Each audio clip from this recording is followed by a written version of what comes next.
was a very fun project to work on, deep dive into the real nitty gritty of a topic in rugby league that I felt wasn't being spoken about enough.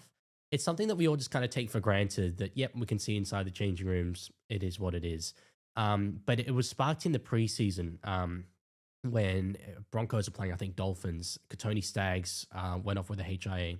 And we got this shot of him walking around the changing rooms in literally nothing but his budgie smugglers. Just it was like a 5-10 second shot just walking up and down the changing room. And they stopped the game coverage so we could see that. And I'm like, okay, Katoni Staggs, he's obviously works very hard on his body. I don't mind him showing it off, but why are we seeing this? He had no idea he was on camera, by the way. He's looking down. And I was like, this feels wrong. This feels like something I shouldn't be seeing. So I, just out of my own interest, looked into the legality of it, different legislation that's been put in place in New South Wales and Queensland about surveillance of employees inside changing rooms.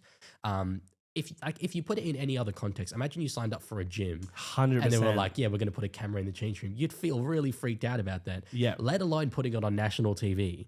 So I thought it's an issue that I wanted to raise. And I consulted my law professors down at the Australian National University, but also other legal contexts that I had.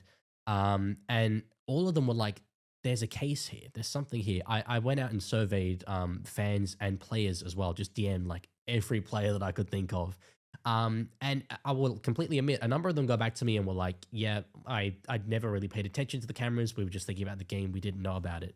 But there were some guys, and I'll keep the identities private, who were like one of them had come into the NRL just recently and said, I'm a pretty shy kid. I keep to myself. It's a bit weird. And it's like on my mind as I'm trying to focus on the game that while I'm getting changed at any moment, that red light on the camera could come on.